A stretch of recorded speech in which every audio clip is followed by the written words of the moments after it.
Selamat siang kepada para sahabat diksi dimanapun kalian berada. Pada siang ini kita bertemu kembali untuk membahas 100 pertanyaan part 7. Jadi 100 pertanyaan untuk part 7 berarti part 7.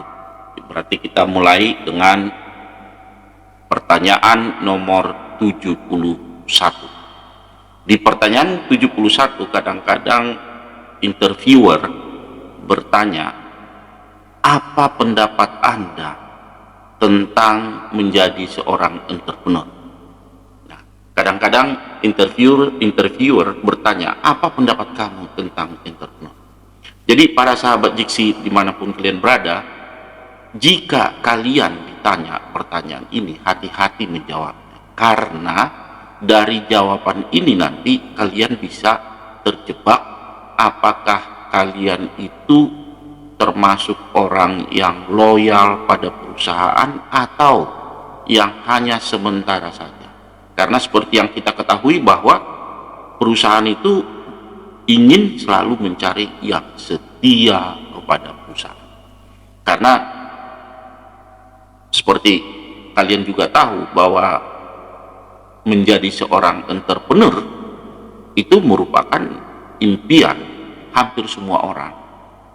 Namun jika kalian ditanya dengan pertanyaan ini, ada baiknya kalian jangan tunjukkan impian itu pada kalian, karena seperti yang saya bilang tadi bahwa perusahaan itu selalu mencari orang yang setia kepada perusahaan. Mereka juga takut waktu bekerja di perusahaan akan dimanfaatkan untuk menguruskan hal-hal lain.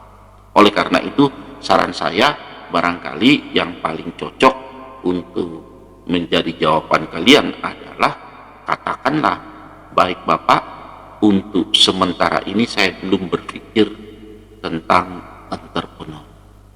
Saya masih fokus terhadap karir saya di perusahaan Bapak. Itu mungkin jawaban yang lebih diplomasi. Sekali lagi, hati-hati, jangan ketika ditanya apa pendapat Anda menjadi seorang entrepreneur, jangan langsung Anda mengatakan, oh iya, saya sebenarnya ada jiwa itu. Nah, yang tadinya kalian menjadi bahan pertimbangan untuk diterima di perusahaan, karena jawaban Anda kepleset begitu, akhirnya nanti perusahaan akan memikirkan second opinion tentang Anda. Nah, pertanyaan yang kedua, bagaimana jika terdapat sebuah masalah besar dalam pekerjaan Anda? Ya, bagaimana jika terdapat sebuah masalah besar dalam pekerjaan Anda? Apa yang Anda lakukan? Nah, di sini jelaskanlah jawaban Anda dengan mampu mengidentifikasi masalah dan penyebabnya dan efek masalah itu. Ya, jadi kalian jangan terjebak dengan fakta-fakta. Jadi fokus kepada apa permasalahannya. Nah, oleh karena itu pertama ketika ditanya pertanyaan ini, saya sarankan kepada kalian jangan panik, tenang saja berpikir. Karena pertanyaannya di sini mengajak kalian untuk menganalisa suatu permasalahan. Ya.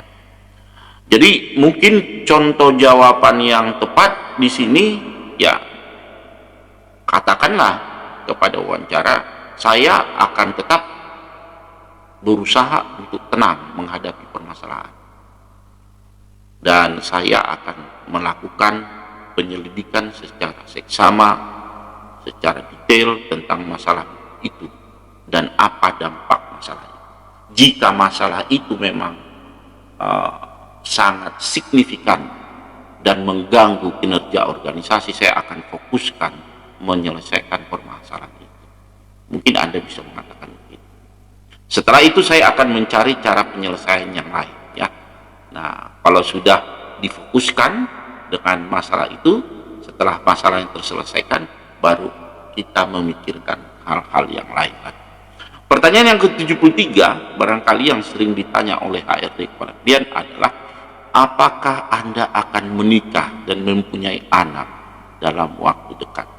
Nah, ini sebenarnya pertanyaan ini pertanyaan ini sebenarnya menurut saya untuk Indonesian setting, untuk Asia barangkali, uh, bukan hanya Indonesia, tapi untuk Asia barangkali pertanyaan ini tidak apa-apa. Tapi untuk Western ini jelas, untuk Western negara-negara Barat jelas ini masalah pribadi, jadi tidak perlu seharusnya ditanya, ya. Bahkan ya kalau di Western yang sedang diinterview berani mengatakan, I don't think so there is a relevancy my marriage life dengan pekerjaan. Nah, mereka berani mengatakan begitu. Tetapi itu di Western. Nah, if ever this kind of question, pertanyaan seperti ini muncul sama kalian, mungkin kalian berpikir dulu tenang. Ya. Jawab aja jujur, ya, karena memang ya menikah atau mempunyai anak itu keterikatan langsung di dalam satu kota. Jadi kemungkinan jika ditanya pertanyaan ini, ada kemungkinan kalian pekerjaannya itu berpindah dari satu kota ke kota lain, atau Anda bekerja di luar dari, misalnya kalau Anda melamar di Jakarta, di luar dari Jakarta atau di daerah. Ya, jadi seberapa siap Anda barangkali nanti meninggalkan keluarga Anda karena Anda harus bekerja, ya, itu yang dicari tahu oleh HRD sama kalian. Oleh karena itu para sahabat Diksi dimanapun kalian berada, jika kalian sedang misalnya, jika kalian ini quote and quote perempuan ya sedang hamil, ya, ceritakan juga bahwa memang kalian sedang hamil. Untuk laki-laki, jika kalian memang memiliki istri, ya kan, kemudian sedang proses kehamilan, ya, istri Anda proses kehamilan, ceritakan dengan jujur. Jadi nanti HRD itu akan menjadi mempertimbangkan solusi apa yang terbaik untuk kalian. Ya, jadi para sahabat Diksi dimanapun kalian berada, nah ini sebenarnya pertanyaan ini siap-siaplah barangkali pertanyaan bahwa kalian itu bekerja bukan menetap dalam satu tempat, tetapi bekerja di beberapa tempat dan harus meninggalkan keluarga. Nah mungkin itu yang menjadi pertimbangan. Jadi contoh jawabannya yang kalian bisa berikan kepada yang interview, kalau kalian belum menikah, katakanlah saya belum ingin menikah karena saya masih ingin menguatkan atau memperbaiki atau meningkatkan karir dan kemampuan saya. Setelah itu baru mungkin saya akan berpikir untuk menikah. Itu jawaban yang mungkin yang bisa saya sarankan kepada kalian. Nah, pertanyaan yang ke-74, di mana Anda bekerja sebelumnya? Nah, di sini jujurlah pada jawaban kalian, karena tempat kamu bekerja sebelumnya itu sudah tertera di CV kamu, ya. Hanya saja kamu perlu menambahkan penjelasan singkat tentang bidang atau departemen yang kamu bekerja sebelumnya, ya. Jadi mungkin kalian bisa kasih contoh jawabannya, saya bekerja di PT Maju Mundur misalnya. Perusahaan tersebut bergerak di dalam pergerakan maju mundur misalnya. Meskipun, tambahkan lagi, meskipun terbilang perusahaan tempat saya bekerja dulu masih baru, ya, mereka katakanlah kita bisa bertumbuh dengan besar. Jadi walaupun baru kita bisa bertumbuh dengan besar. Ingat yang saya bilang dulu, jangan sekali-sekali ada kalimat negatif tentang perusahaan tempat kalian bekerja, ya. Oke. Kemudian pertanyaan yang ke-75, bagaimana kesan Anda tentang atasan Anda terdahulu? Jadi di sini si interviewer ingin mencari tahu bagaimana kamu melihat kesan kamu tentang atasan kamu. Jadi jawabannya seperti yang saya bilang tadi, tetaplah dalam pandangan yang positif terhadap atasan. Ya, tidak perlu kalian menceritakan bahwa dulu saya pernah konflik dengan atasan saya, tidak perlu. Dengan kata lain, kalian tidak boleh menceritakan hal-hal yang negatif. Jadi barangkali kalian bisa memberi jawaban seperti ini. Katakanlah atasan saya dulu adalah seorang yang sangat visioner. Dia itu selalu melihat jauh ke depan, dan pencapaian yang harus dilakukannya per tahun kelihatan luar biasa. Atasan saya itu termasuk orang yang pintar dan tidak sungkan untuk terjun ke lapangan. Jadi tidak selalu misalnya membedakan orang itu berdasarkan posisi. Saya sangat impress dengan atasan saya. Katakan seperti itu. Jadi di sini kalian menunjukkan bahwa kalian itu berpikiran positif. Nah, yang 76. Di pertanyaan 76, apa sifat buruk atasan Anda terdahulu? Nah, di sini yang interviewer yang mewawancara kalian berusaha untuk mengkorek lagi, ya, menggali lagi apakah kamu itu mancing-mancing kamu untuk berbicara hal yang negatif atasan kamu, ya. Jadi sekali lagi di sini saran saya, tidak boleh membicarakan atasan kita yang terdahulu. Terus kalau tidak ada jawaban, apa yang kita kira-kira harus jawab? Nah, mungkin kalian bisa menjawab, ya, saya sangat mudah beradaptasi dan menyesuaikan dengan lingkungan dan orang baru.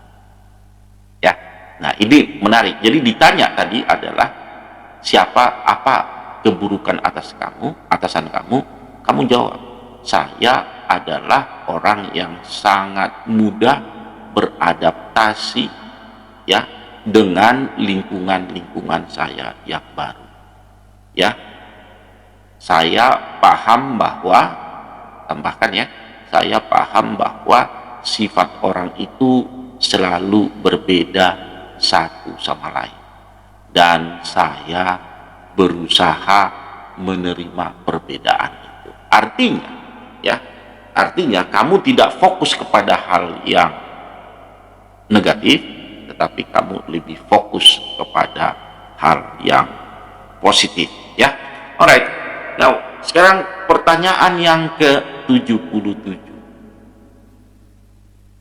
Pertanyaan ke-77 ini mencari tahu apakah Anda ingin memiliki kerabat kerja atau saudara di tempat perusahaan. Pertanyaan begini, apakah Anda memiliki hubungan yang baik dengan sesama rekan kerja Anda? Oh ya, apakah Anda memiliki hubungan yang baik dengan sesama kerja? Jadi di sini kebalikan jawaban yang tadi, yang nomor 76, ya. Di sini kalau 76 dia mencoba menggali hal yang negatif. Nah, di sini dia menggali hal yang positif lagi, ya. Jadi mungkin ketika ditanyakan pertanyaan itu, kalian bisa menjawab, saya memiliki hubungan yang baik dengan sesama rekan kerja saya, dimanapun itu berada, karena saya yakin betul bahwa, ya, saya yakin betul bahwa saya tidak bisa hanya bekerja sendiri, ya. Jadi karena itu, ya, kami jadi menyadari, katakan kami pun menyadari masing-masing kekuatan yang kami miliki, ya, dan disitulah kami berbagi satu sama lain. Jadi selalu hal-hal yang positif yang kalian jawabkan kepada HRD. Nah, yang berikut adalah mengapa sampai usia Anda saat ini Anda tidak mendapatkan pekerjaan yang lebih baik. Jadi mungkin HRD-nya mungkin lagi nggak mood, ya dia tanya barangkali pertanyaan ini, siapa tahu pertanyaan ini ditanya sama kamu, mengapa sampai usia begini ya Anda belum mendapatkan pekerjaan yang lebih baik, atau dengan kata lain udah tua kok masih pekerjaannya biasa-biasa saja, misalnya begitu. Tapi seandainya pun ada pertanyaan seperti itu, saya sarankan kepada sahabat diksi dimanapun kalian berada, tetaplah kalian tenang, karena pada saat Anda tenang itu, Anda akan bisa nanti menjawab dengan baik, ya. Jadi mungkin contoh jawaban yang bisa kalian berikan adalah, karena itu ya saya sekarang mengapply di tempat Bapak ini. Saya merasa dengan bekerja di perusahaan ini saya akan mendapatkan pekerjaan yang lebih baik dari yang sebelum-sebelumnya. Tambahkan lagi, ya, saya saat ini berada dalam kemampuan dan kematangan usia untuk bergabung dengan Bapak. Katakan seperti itu. Yang tadinya seperti dia menganggap remeh Anda, misalnya dengan menanyakan kenapa setua ini kok kerjanya biasa-biasa. Ya Anda katakan aja, sekarang ini saya dalam kemampuan dan kematangan yang saya miliki, saya sudah siap bekerja untuk Bapak. Dan dengan bekerja untuk Bapak ini saya yakin betul akan mendapatkan pekerjaan yang lebih baik dari yang sebelum-sebelum. Ya. Alright. Nah, pertanyaan yang ke-79, ya. Bagaimana jika bawahan Anda ingin mengeluh tentang masalah di luar pekerjaan? Nah, jadi bagaimana misalnya bawahan Anda ingin mengeluh tentang masalah di luar pekerjaan Anda, ya. Jadi di kehidupan kita ini, di tempat kita kerja, nantinya tidak murni pekerjaan saja, pasti juga bersinggungan dengan kehidupan sosial, itu sudah pasti yang kalian ketahui, ya.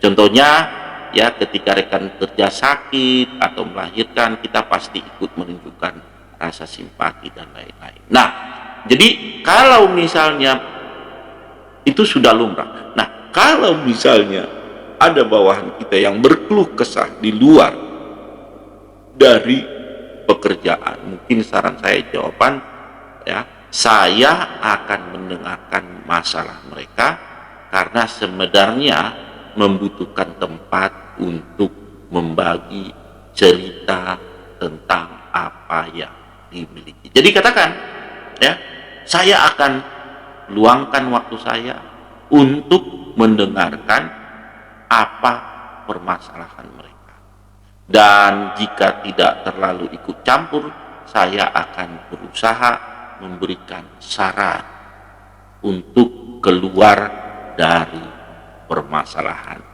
mereka, ya. Alright.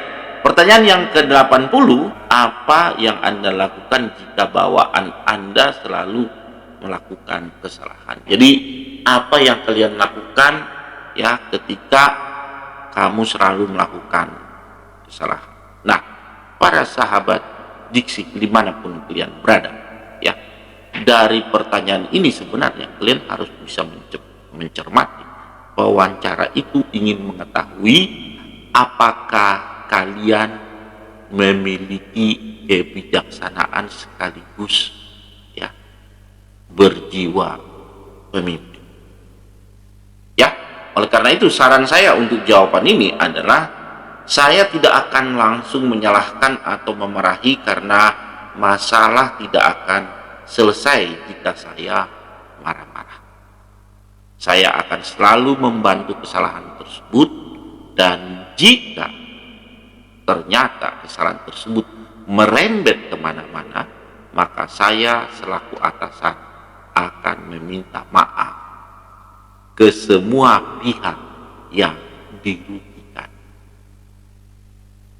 Karena pekerjaan mereka adalah tanggung jawab saya. Setelah semua teratasi, saya akan membuat evaluasi dan memastikan kesalahan serupa tidak akan terjadi. Itu jawabannya.